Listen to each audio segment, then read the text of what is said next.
Hello guys, welcome back to my channel. Yeah, 19 August 2020 எப்படி போச்சுன்னா நல்லா தான் போச்சு. ஆஸ் யூஷுவல் இன்றைக்கும் அலாரத்துக்கு முன்னாடி எழுந்தாச்சு. 5:57 5:56 கிட்டே எழுந்து ரெஃப்ரெஷ் ஆகிட்டு 6:30 to 7 வந்து square numbers, cube numbers, percentage to fraction டேபிள்ஸ்லாம் ரிவைஸ் பண்ணிட்டு 7:15 to அதுக்கப்புறம் வந்து 7 to 7:30 கிட்டே வந்து கிராமர் ரூல்ஸ்லாம் பார்த்தாச்சு. கிராமர் ரூல்ஸ் பார்த்துட்டு அதுக்கப்புறம் வந்து ப்ராக்டிஸ் ஆஸ் யூஷுவல் அந்த வெப்சைட்டில் வந்து 10 to 15 மினிட்ஸ் வந்து tables, square numbers, percentages to fraction practice பண்ணியாச்சு. அது அந்த வெப்சைட் உங்களுக்கு வேணும்னா நான் டிஸ்கிரிப்ஷனில் கொடுக்குறேன், செக் பண்ணி பாருங்கள். யூஸ்ஃபுல்லாக இருந்தால் கமெண்ட் பண்ணுங்கள். நெக்ஸ்ட்டு வந்து as usual Hindi editorial. Actually editorial படிக்க என்ன அட்வான்டேஜ்னால், இப்போ வந்து அண்டர்ஸ்டாண்டிங் ஸ்கில் கொஞ்சம் இம்ப்ரூவ் ஆகுது. இப்போ வந்து ஃபஸ்ட்டு ஒரு பேசேஜை படித்தா அது மீனிங் டக்குன்னு புரிஞ்சிக்க முடியல. இப்போ வந்து ஆக்சுவலி கொஞ்சம் ரீடிங் ஸ்கில்ஸ் இம்ப்ரூவ் ஆகுது. அதெல்லாம் வந்து கொஞ்சம் ஃபாஸ்ட்டாக திங்ஸை பேசேஜை அண்டர்ஸ்டாண்ட் பண்ண முடியுது. ஆக்சுவலி எடிட்டோரியல் படிக்கிறது நல்ல அட்வான்டேஜ் தருது. அதெல்லாம் ஃபாலோ பண்ணி பாருங்கள். ஃபஸ்ட் நானும் அப்படி தான் நினச்சேன், எடிட்டோரியல் படிக்கிறதுனால வந்து பெருசாக என்ன மாறப்போகுதுன்னு. பட் ஒரு 2 வீக்ஸ் கண்டினியூஸாக ப்ராக்டிஸ் பண்ணனால தெரியுது, எனக்கே இம்ப்ரூவ்மெண்ட் தெரியுது. ரீடிங் காம்ப்ரிஹென்ஷன்லாம் மார்க்ஸ் இம்ப்ரூவ் ஆகிறது தெரியுது. நெக்ஸ்ட்டு வந்து வழக்கம் போல் வந்து 9 to 10 வந்து நம்ம IBPS PO prelims full test எழுதணும். அதை எழுதினேன். ஓகே, இன்றைக்கி வந்து எந்த வெப்சைட்டில் எழுதுனா, ஆக்சுவலி நான் ரேண்டமாக வந்து மாற்றி மாற்றி வெப்சைட்டில் எழுதுவேன். Practice mark, olive board, text book. இதில் வந்து ஆலிவ் போர்டு ப்ராக்டிஸ் மார்க் கொஞ்சம் டஃப்பாக இருக்கும், சம்டைம்ஸ் டெக்ஸ்ட் புக்கும் டஃப்பாக இருக்கும். ஆனால் மோஸ்ட்டாக வந்து டெக்ஸ்ட் புக் வந்து கொஞ்சம் ஈஸியாக இருக்க மாதிரி தான் எனக்கு தெரியுது. அதனால் வந்து நான் இப்போ எக்ஸாம் கிட்ட வர வர வந்து நான் டெக்ஸ்ட் புக் ஃபுல்லாக அட்டன் பண்ணலான்னு முடிவு பண்ணுறேன். ஆலிவ் போர்ட் ப்ராக்டிஸ் மார்க் வந்து ஓகே கொஞ்சம் கஷ்டமாக இருக்குன்னா அதை அட்டன் பண்ணலாம். சரி, ஆக்சுவலி வந்து ஐபிஎஸ் பிஓ 2026 ப்ரிலிம்ஸ் 6 தான் ஃபுல் டெஸ்ட் ப்ராக்டிஸ் மார்க்கில் டெஸ்ட் எடுத்தேன். அதில் எவ்வளோ மார்க்குனா ஆக்சுவலி நான் ஷார்ட்ஸே போட்டுருவேன், அதை பாருங்கள். 52.14, 66 அட்டம்ப்ட்டு. ரீசனிங்கில் வந்து 21, ஒன்று தப்பு. ரீசனிங் தப்பு வரக்கூடாது. இங்கிலீஷில் வந்து 24 அட்டன் பண்ணேன், 8 ராங்க. ஆக்சுவலி இங்கிலீஷில் வந்து நான் ரேண்டமாக சில நேரத்தில் அட்டன் பண்ணுவேன், ஏன்னா அட்டம்ஸ் கொஞ்சம் அதிகம் கொடுக்கணுன்னு. ஏன்னா இங்கிலீஷில் வந்து ரேண்டம் கேஸஸ் சம்டைம்ஸ் நான் பண்ணுவேன், சம்டைம்ஸ் இல்லை மோஸ்ட் அப்படி தான் பண்ணுவேன். அதுக்கப்புறம் குவான்ஸ் வந்து 2 தப்பு, 20 அட்டன் பண்ணேன். குவான்ஸில் தான் இம்ப்ரூவ் பண்ண முடியல, அட்டம்ஸ் நம்பரை இம்ப்ரூவ் பண்ண முடியல. இப்போ கரண்ட் 2 days வந்து ரொம்ப கொஞ்சம் அடி வாங்குச்சு. இப்போ பரவாயில்ல, இன்றைக்கி கொஞ்சம் டீசெண்டாக தான் இருக்குது. ஆக்சுவலி இந்த பஸ்ஸில் வந்து எனக்கு இந்த வீக்கஸ்ட்டு பஸ்ஸில் என்னன்னா, இந்த கேட்டகிரி வைஸ் இந்த குரூப் வந்து இந்தியா, இங்கிலாந்து, நியூசிலாண்டு கொடுத்துட்டு 3 பேர் இங்கே 2 பேர் இங்கே, இந்தமாரி கேட்டகிரி குரூப் செலெக்ஷன் ஒன்று பஸ், அதான் நான் வீக்கு. அதனால் அந்தமாரி கொஸ்டின் வந்து நான் தெரியுதோ ஈஸியாக கஷ்டமோ அதை ஃபஸ்ட்டு நான் விட்டுருவேன். அதுக்கப்புறம் தெரிஞ்சது ஸ்ட்ராங் வந்து இந்த ஃப்ளோர் சம் அது ஸ்ட்ராங்கு, அதனால் அது ஈஸியாக போட்டுருவேன். அதனால் ஃபஸ்ட் அந்தமாரி இருக்க பார்ப்பேன். ஆக்சுவலி பாருங்கள், நேற்று பண்ண அதே தப்பு தான் இது. பர்சனாலிட்டி வந்து எத்தனை பேர்ஸ் ஆஃப் லெட்டர்ஸ்னு அதை தப்பு பண்ணிடுறேன்.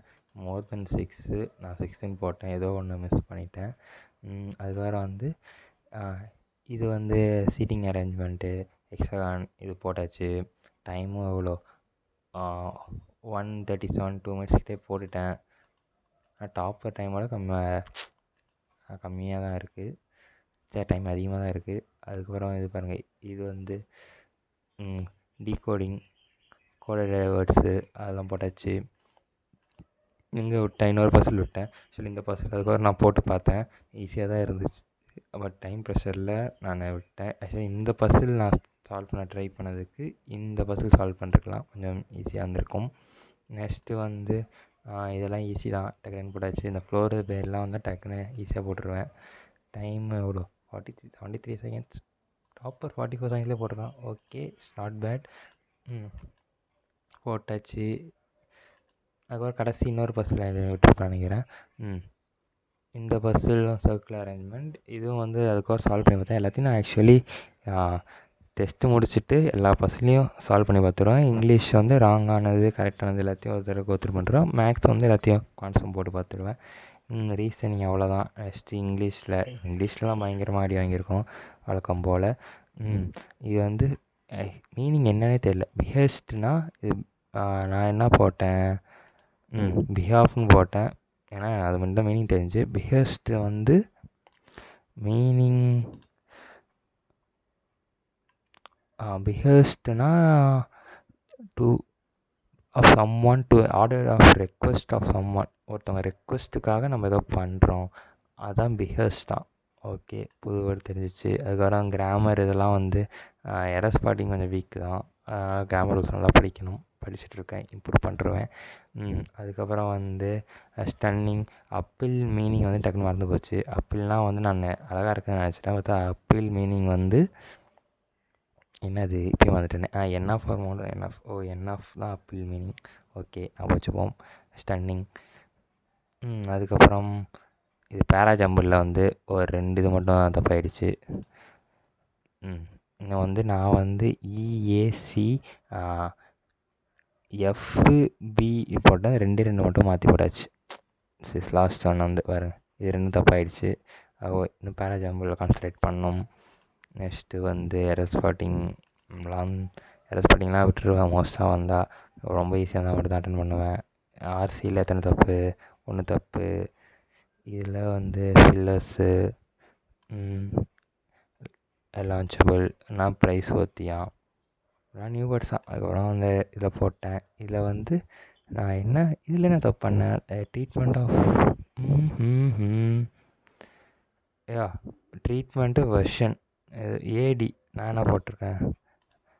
பிடின்னு போட்டிருக்கேன். ஐயோ, தப்பு. ஃபாஸ்ட்டாக பண்ணால தப்பாயிடுச்சு. இதில் வந்து R promoting new excavations. Okay, promotes வராது. ஆமாம், 2 இருக்குல்ல, 2 போட்டுருக்காங்க. ஸோ ஷிட், 2 சில்லி மிஸ்டேக் ஆகிடுச்சு. அதுக்கப்புறம் காயின்ஸ். ஓகே, காயின்ஸ் டீசெண்டாக தான் இருந்துச்சு. இப்போலாம் வரலாம் டிஏ பார்த்தா கொஞ்சம் ஈஸியாக இருக்கும். இப்போலாம் வர டிஏ வந்து கஷ்டமாக தெரியுது. அதனால் ஃபஸ்ட் நான் சிம்பிளிஃபிகேஷன், அதுக்கப்புறம் வந்து அரித்மெட்டிக் சின்னது ஏதோ தெரியுது, அதுக்கப்புறம் ஈஸியான டிஏ ஃபஸ்ட் நான் பிக் பண்ணுறேன். முன்னெல்லாம் தப்பு, நான் கஷ்டமான டிஏல உட்காந்துருந்தேன். பட்டு அப்கமிங் எக்ஸாமில் வந்து ஈஸியான டிஏ வந்து பிக்கப் பண்ணோம். பிக் பண்ணி அதை ஃபஸ்ட் சால்வ் பண்ணோம். அதுக்கு இந்த டிஏ போட்டாச்சு. அரித்மெட்டிக். ஓகே, என்ன தப்பாயிருக்கு? இந்த போட் சம் வந்து downstream of the boat வந்து 30 km/h and find the total time taken to cover 60 km. எவ்வளோ டைம் கேட்குறாங்க. டவுன் ஸ்ட்ரீம் வந்து கொடுத்துட்டான். இப்போ ஸ்ட்ரீம் ஆஃப் இது கொடுத்தனாலே நம்ம அப் ஸ்ட்ரீம் கண்டுபிடிச்சிடலாம்ல. நான் வந்து ஆவரேஜ் ஆஃப் இது மட்டும் நினச்சி போட்டேன். இதை நான் டக்குன்னு யோசிக்கல, ஸ்ட்ரைக் ஆகலை. அதனால் இது ஒன்று தப்பாயிடுச்சு. சரி, அதுக்கப்புறம் வந்து இந்த இதெல்லாம் நான் போட்டுட்டேன். உட்காந்து ஆனால் டைம் கன்சியூமாக இருக்குது. கேல்குலேட்டர் இன்னும் கொஞ்சம் ஃபோக்கஸ் பண்ணோம். அதுக்கப்புறம் எல்லாத்தையும் மற்ற எல்லாத்தையும் உட்காந்து போட்டாச்சு. அதுக்கப்புறம் ராங் நம்பர் தான் வந்து சர்ப்ரைஸ் பண்ணுறாங்க டைம்ஸ்லாம். ரொம்ப கஷ்டமாக இருக்குது அதெல்லாம். அதுக்கப்புறம் இதில் வந்து ஆக்சுவலி நான் இந்த தப்பு வந்து நிறைய பேர் பண்ண வாய்ப்பு இருக்குது. நம்ம இங்கே வந்து தெளிவாக போட்டிருக்கு வந்து total number of students evolve enrolled 4,000. நான் ஏதோ ஒரு நினப்பில் 8,000 வச்சு சம் போட ஆரம்பிச்சிட்டேன். அதுக்கப்புறம் ஒரு பாதி இடத்துக்கு மேலே தான் தெரிஞ்சிச்சு. ஒரு 3 கொஸ்டின் அட்டன் பண்ணுங்க தான் தெரிஞ்சிச்சு. ஐயோ, இங்கே 4,000 கொடுத்துருக்கு, நம்ம என்ன 8,000 போடணும், டக்குன்னு வந்து அதுமாதிரி லூஸ்தனமாக பண்ணிடுறேன். அதை நீங்கள் இது பண்ணாதீங்க, கான்ஷியஸாக வச்சு போடுங்க. அதனால தான் இங்கே 200 போட்ட பாருங்க. அதனால தான் ஒரு தப்பு. மற்றபடி ஓகே, போட்டாச்சு. அவ்வளோதான். ஒரு டெஸ்ட்டு இதை நல்லா அனலைஸ் பண்ணவே 12 o'clock 12:15 கிட்டே ஆகிடுச்சு. அது முடிச்சதுக்கப்புறம் நெக்ஸ்ட் வந்து செக்ஷனல் டெஸ்ட்டு இதில் போட்டேன், டெக்ஸ்ட் புக்கில் போட்டேன்னா குவான்ஸ் செக்ஷனல் டெஸ்ட் போட்டேன். ஓகே, ஒரு 15 மார்க் வந்துச்சு, 21 அட்டம்ப்ட்டு. அது தெரிஞ்சு எத்தனை தப்புன்னு தெரில. 2 தப்பாக இருக்குது. இது வந்து நான் வந்து மாற்றி இப்படி எடுத்துட்டேன். ஆக்சுவலி வார்ட்ரோப் வந்து நான் தப்பாக இப்படி கவுண்ட் பண்ணிட்டேன், அதனால் தப்பாயிடுச்சு. அதுக்கப்புறம் இது வந்து number of students who like at most 1 item. நான் எல்லாத்துக்கும் வீடியோ எடுக்கும் போதே ஃபோன் விட்டு பார்த்துருச்சு. ஓகே, சரி, கண்டினியூ பண்ணலாம். அதுக்கப்புறம் இங்கே வந்து என்னதுன்னா number of students who like at most 1 item. At most 1 item வந்து எல்லாத்தையும் நான் தனித்தனியாக கண்டுபிடிச்சி வச்சுட்டேன். ஆனால் வந்து 800 போட்டேன், ஆன்சர் தப்பு. ஏன்னா இங்கே பாருங்கள், number of students 80 students and like none of them. அட்மோஸ்ட்னால் ஒன்று பிடிச்சிருக்கலாம், எதுவுமே பிடிக்காம இருக்கலாம். அதை பார்க்காம வந்து 800 போட்டு இது தப்பாயிடுச்சு. இது ஒரு தப்பு இந்த இதில். அதுக்கப்புறம் அவ்வளோதான். இந்த இதெல்லாம் போட்டாச்சு. ஆக்சுவலி டிஏ ஃபஸ்ட்டு பார்க்கவே கொஞ்சம் ஆஹா கஷ்டமாக இருக்கும்னு நினச்சேன். அதுக்கப்புறம் கடைசியாக டிஏ இதுக்கு வந்து ஈஸியாக தான் இருந்துச்சு. அதுக்கப்புறம் இந்த டிஏ வந்து 2 சார்ட் கொடுத்துருந்தாங்க, பை சார்ட்டு. அதனால் வந்து இதை நான் கொஞ்சம் கொஞ்சமாக இது ஈஸியாக இருக்கோ அதை மட்டும் அட்டன் பண்ணிட்டு போனேன். சம்டைம்ஸ் இப்படியும் பண்ணலாம். ஃபுல்லாக ஒரு டிஏ எடுத்தால் முடிக்கணும் அவசியம் இல்லை. ஈஸியான கொஸ்டினை பிக் பண்ணி போடணும். ஆக்சுவலாக நமக்கு அல்டிமேட்டாக வந்து மார்க்கு தான். கஷ்டமான டிஏ போடுறோமோ ஈஸியான டிஏ போடுறோமோ முக்கியம் இல்லை. அட்டெம்ப்ட் நிறையா கொடுக்கணும், மார்க் நல்லா ஸ்கோர் பண்ணணும், அவ்வளோதான். அதுக்கப்புறம் வந்து குவான்ஸ் முடிச்சாச்சா. அடுத்தது வழக்கம் போல் இங்கிலீஷ் நெக்ஸ்ட்டு போட்டேன். இங்கிலீஷ் வந்து 15 மார்க்கு. ஓகே, 15 மேலே வந்தாலே எனக்கு போதும், அது சந்தோஷம் தான். நான் அதுக்கப்புறம் வந்து இல்லை எல்லாத்துலேயும் எரர் இருக்குது. நான் வந்து ஒன்றுத்தில் மட்டும் தான் எரர்னு நினச்சேன். இது அல்தோ வந்து we receive this we had left. இதில் என்ன எரரு? ஹேட் லெஃப்ட் வரும், வாஸ் வராது. இதில் என்ன எரர்னு எனக்கு தெரியல. அதுக்கப்புறம் பார்க்கும்போது தான் தெரிந்து விட்டது. என்ன எரர் என்றால் பேரண்ட்ஸ் ஃபார் என்னோட error I haven't receive. I ஹேவன்ட்டா, ஐ டிடன்ட் வராது. இதுக்கு கொஷின் நான் கெஸ் பண்ணேன் இப்படி வரும்னு, பட் நான் வந்து போடல. அதுக்கப்புறம் இதுலேயும் 2த்துலேயும் எரர். ஸ்டடி இந்த public and does their cousin குஹேம் பிகின் வரும். இங்கே வந்து நான் வரும், டஸ்ஸு வராது, டிட்டு வரும் பாஸ்ட் டென்ஸ்னால. வேறு என்ன தப்பு? இது வந்து வாக்குடு அண்டர் வரும். வாக்குடு அண்டர் ஈஸி கொஷின் தான், விட்டுட்டேன். டக்குன்னு ஏதோ ஃப்ரேஸில் ஒரு மாதிரி இருந்துச்சுன்னா விட்டாச்சு. அதுக்கப்புறம் ஒர்க் இன் ப்ராக்ரஸ் கரெக்டு தான் நினைக்கிறேன். ஒர்க் ஆன் ப்ராக்ரஸ்ன்னு போட்டிருக்கேன், என்ன ஞாபகத்தில் படம் தெரில, அது தப்பு. நெக்ஸ்ட்டு வந்து ஆர்சியில் வந்து பாருங்கள், எரர் ஸ்பாட்டிங்கில் தான் தப்பாகுது. ஆர்சியில் என்னது? Believe to one of the largest. நான் தீஸ் பிலீவ்னு நினச்சி நான் இங்கே போட்டேன். பட் வந்து இங்கே லார்ஜஸ்ட் ஒன் ஆஃப் வந்தால ப்ளூரல் நவுன் வரணும். சி தான் எரர். நெக்ஸ்ட்டு வந்து இது வந்து ரிவீல்டு வந்து எனக்கு கன்சீல்டு தெரியும், ஹைட் தெரியும், நான் இது 2 வராது தெரியும். இது 3த்தில் வந்து எனக்கு மீனிங் தெரில. காக்குனா அதெல்லாம் வந்து இது வந்து ரிவீல்னால் இது வந்து ஹைட் பண்ணுறதான். ஓகே, டிலுகேட். நெக்ஸ்ட்டு வந்து அதுக்கப்புறம் இது வந்து என்ன தப்பு? Effective communication. ஆமாம், அதுக்கப்புறம் வந்து நான் இதேமாரி வந்து சென்டென்ஸ் ரீஅரேஞ்ச்மெண்ட்டில் அப்படியே நான் பார்த்து அப்படியே நோட் பண்ணதே யூஸ் பண்ணாமல் அப்படியே உட்காந்து போட ட்ரை பண்ணுவேன். எனக்கு ஆப்ஷன் கொஞ்சம் குழம்பிடும், கரெக்டாக நம்மளுக்கு தெரிஞ்சாலும் தப்பாக போடுறோம். அதனால் இங்கிலீஷ்லேயும் வந்து நோட் பண்ண எடுத்து எழுதிடுங்க. இப்போ வந்து நான் ஃபஸ்ட்டு வந்து effective communication in a team prevents A B prevents misunderstanding and promotes A B C D. இதான் ஆன்சர். நான் வந்து எழுதாதனால தப்பாயிடுச்சு, அந்த தப்பு பண்ணிடாதீங்க. அதுக்கப்புறம் இதெல்லாம் கரெக்டு. அதுக்கப்புறம் வந்து இது வந்து ப்ரொனன்சியேஷன் ஸ்பெல்லிங் அதை விட்டுட்டேன், ஈஸியானது. லூஸ் மாரி வேறு ஏதோ போட்டேன். அதுக்கப்புறம் இதில் என்ன தப்பு பண்ணேன்? இதில் ஆக்சுவலி எதுவுமே எனக்கு மீனிங் தெரியல, அதனால் வந்து எந்த கரெக்ட் வேர்டும் தெரில. இது வந்து சஸ்பெக்டபிலிட்டியாக, அதனால் தப்பாயிடுச்சு. நெக்ஸ்ட்டு இது என்ன எரர்? இது வந்து லாஸ் ஆஃப் பிளட், இது ஸ்பெல்லிங் எரர். அப்படின்னா நெக்ஸ்ட்டு லாஸ்ட்டு வந்து அன்ஃபர்னேஸ் எல்லாம் கரெக்டு தான் நினைக்கிறேன். இல்லை எவ்ரிதிங் இஸ் கரெக்ட். ஓகே, அதுக்கப்புறம் செக்ஷன் டெஸ்ட்டு முடிச்சாச்சு. அதுக்கப்புறம் லஞ்ச் போயிட்டு வந்து வழக்கம் போல் சிஏ நோட்ஸ் எடுத்தாச்சு ஆஃபர்ஸ் கோடில். பட் சிஏ எடுக்கும் போது தான் இன்றைக்கி ஒரு மாதிரி ஆயிடுச்சு, தூக்கமாக வந்துச்சு, அதனால் ஒழுங்காக எடுக்க முடில. அதனால் வந்து அதுக்கே டைம் வந்து எவ்வளோ சிஏ நோட்ஸ் எடுக்க முடிக்கே ஒரு 4:15 ஆகிடுச்சு. அதுக்கப்புறம் திருப்பி ஒரு தூக்கத்துலேயே ஒரு மாதிரி டெஸ்ட்டை போட்டாச்சு. ஆனால் டெஸ்ட்டு முடிச்சாகணும். டெஸ்ட்டு போட்டதில் வந்து 57.01 மார்க்கு. எவ்வளோ 58 கரெக்டு, 7றாங்க. ரீசனிங்கில் 1 தப்பு, இங்கிலீஷில் 6 தப்பு. பட் 26 அட்டம் கொடுத்தேன், சந்தோஷமாக இருக்குது. குவான்ஸ் வழக்கம் போல் எந்த தப்பும் இல்லை. ரீசனிங்லாம் வர முன்னெல்லாம் ஆக்சுவலி அசால்ட்டாக 30+ வரும். இப்போ கொஸ்டின் பேப்பர் டஃப்பாக இருக்குன்னு நினைக்கிறேன், மார்க் வர மாட்டேங்குது. இல்லை கான்சன்ட்ரேட் பண்ணுற மாட்டேறான்னு தெரியல. அதுலேயும் 1 தப்பு. ம். என்ன தப்பு? All germs can be all virus can be germ and no germ is bacteria. இது 2மே நெய்தராரா? ஏன் few germs all germs can be only few தான் கொடுத்துருக்கா? ஓ மை காட், அதை தப்பாக பார்த்துட்டேன். இது ஒன்று தப்பு. அதுக்கப்புறம் பஸ்ஸில் வந்து இதுக்கப்புறம் ஆக்சுவலி இதை நான் ஈஸி தான் போட்டிருக்கலாம், நான் விட்டுட்டேன்.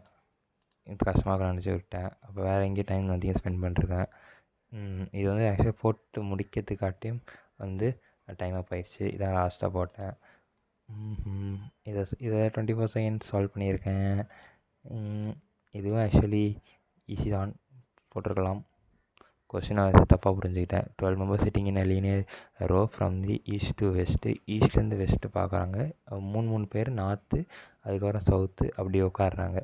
நான் வந்து நினச்சிட்டேன் 3 பேர் மேலே ரோ, செகண்ட் ரோ 3 அப்படி நான் ஃபஸ்ட்டு கொஸ்டின் பார்க்க புரிஞ்சுட்டேன். அதுக்கப்புறம் சொல்யூஷனை பார்க்கறதுக்கு முன்னாடி நானே ட்ரை பண்ணுவேன். அப்போ உட்காந்து யோசிக்கும் போது தான் தெரிஞ்சு, ஓ இப்படின்னு ஈஸி தான். அதுக்கப்புறம் எஸ்டீம் ஈஸ்ட் கார்னர் வந்து அப்போ ரைட் சைடு வந்து சவுத்து. அப்போ ஃபஸ்ட்டு சவுத் ரைட் சைடு வரும்போது 3 சவுத்து, அதுக்கப்புறம் நார்த்து, அதுக்கப்புறம் சவுத்து, அதுக்கப்புறம் நார்த்து அப்படி போட்டால் ஈஸியாக பசில் போட்டுடலாம். இது ஈஸி பசில் மிஸ் பண்ணிட்டேன். அதுக்கப்புறம் இந்த இது அட்டெண்டே பண்ணல, விட்டாச்சு. அதுக்கப்புறம் இங்கிலீஷ் டிராஃப்ட்டு டிராஃப்ட் ஏன் ஃபஸ்ட் வராது? Constructive draft, promotion, criticism, okay. Uprooting, சோயிங்னா சீட் போடுறது, அப்ரூட்டிங். ஆண்டனின் தப்பாக போடாச்சு. அதுக்கப்புறம் இதில் என்ன தப்பு? ஒன்லி சிடியா, நான் ஏடின்னு போட்டேன். மீனிங் என்ன இதே மாதிரிலாம் சொல்லுது, ஒரே மாதிரி தான் இருக்குது. அடுத்த ஆக்சுவலி இது வந்து நான் கரெக்டாக ஒரு மாதிரி இது ராங்னு கண்டுபிடிச்சிட்டேன். நான் வந்து என்ன நினச்சேன், எது கரெக்டு அதை சூஸ் பண்ணணுன்னு. இதில் எனக்கு வந்து டவுட்டாக இருந்துச்சு ரெண்டுமே. அதனால் எது கரெக்டுன்னு இதை சூஸ் பண்ணேன். பார்த்தா கொஸ்டினில் வந்து கிராமட்டிக்கலி அண்ட் மீனிங்ஃபுல்லி இன்கரெக்ட் கேட்டிருக்கான். இன்கரெக்ட் கேட்டிருக்கான், நான் கரெக்டாக சூஸ் பண்ணியிருக்கேன். இதான் பண்ண தப்பாயிடுச்சு. இதுக்கப்புறம் மாதிரி டு பி என்கேஜ் கரெக்ட் தான் தெரிஞ்சு, பட் டு ரிமைன் இன்வால்வ் தான் கரெக்ட் ஆன்சர் சொல்கிறாங்க. ஏன்னா நம்பர் ஆஃப் வந்து ஐடியாஸ் இன்ஃபார்மல் மேனேஜிங் என்கேஜில் வராதாமா. அதுக்கப்புறம் ஸ்கூல் ஹேபி ரீசர்டு, இதை நினச்சேன் பட் டவுட்டாக இருந்துச்சுன்னு கெஸ் பண்ணல, விட்டேன். ஏற்கனவே நம்ம 26 அட்டம்ஸ் கொடுத்துருக்கோம் எதுக்குன்னு. அதுக்கப்புறம் இது வேர் தே ரெவால்டு, இங்கே வேர் நினச்சதுனால வேர் போட்டேன். பட் சோஷியல் பீயிங்ஸ் தான் வரணும். ரைட். அதுக்கப்புறம் குவான்ஸ் வந்து ஓகே எல்லாம் கரெக்டு, பட் அட்டம்ஸ் நம்பர் கம்மி. எங்கே டைம் அதிகம் ஸ்பெண்ட் ஆகிருக்கு? இது 1 மினிட்டு, இது 54 செகண்ட்ஸு, இது 26 செகண்ட்ஸ், இதெல்லாம் ஒரு 200 செகண்ட், ஆல்மோஸ்ட் 3 மினிட்ஸு 3.5 மினிட்ஸ் கிட்ட டைம் ஸ்பெண்ட் பண்ணிருக்கேன். பட் ஆனால் போட்டுட்டேன் ஃபுல்லாக, அதனால் ஒரு சாட்டிஸ்ஃபேக்ஷன். வேறு எங்கே அன்வான்டாக இங்கே டைம் ஸ்பெண்ட் பண்ணேன்? ஓகே டைம் தெரிஞ்சு இதெல்லாம் பாருங்கள். டைம் ஸ்பெண்ட் பண்ணால் நான் போடல, இது டைம் ஸ்பெண்ட் பண்ணல, இது டைம் ஸ்பெண்ட் பண்ணால் போடல. இது வந்து வேறு இது டைம் ஸ்பெண்ட் பண்ணிருக்கேன், போடவில்லை. 27 செகண்ட் ஸ்பெண்டு. இது பாரு, இது வந்து இது 2 நிமிஷம் கூட உட்காந்துருக்கேன், ஆனால் போடல. ஏன் போடல? நான் வந்து கொஞ்சம் லிஸ்ட் மாரி குழம்பிட்டேன். இதை பார்த்து போல் இதை நான் போட்டிருக்கலாம். இதுவும் ஈஸியாக இருந்துச்சு, இதையும் போட்டிருக்கலாம். இங்கே டைம் ஸ்பெண்ட் பண்ணதுக்கு நான் இங்கே ஆக்சுவலி இனிமேல் 1 மினிட்குள்ளே வந்து கிளம்பிடணும், கொஸ்டின் ஆன்சர் வரலன்னா. நெக்ஸ்ட்டு அவ்வளோதான். அவ்வளோதான் முடிந்தது.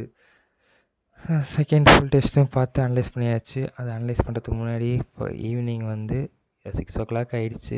6 to ஆக்சுவலி 5:30 to 6 நான் வந்து சிஏ ரிவிஷன் முடிச்சிருப்பேன். இன்றைக்கி கொஞ்சம் லேட் ஆகிடுச்சு.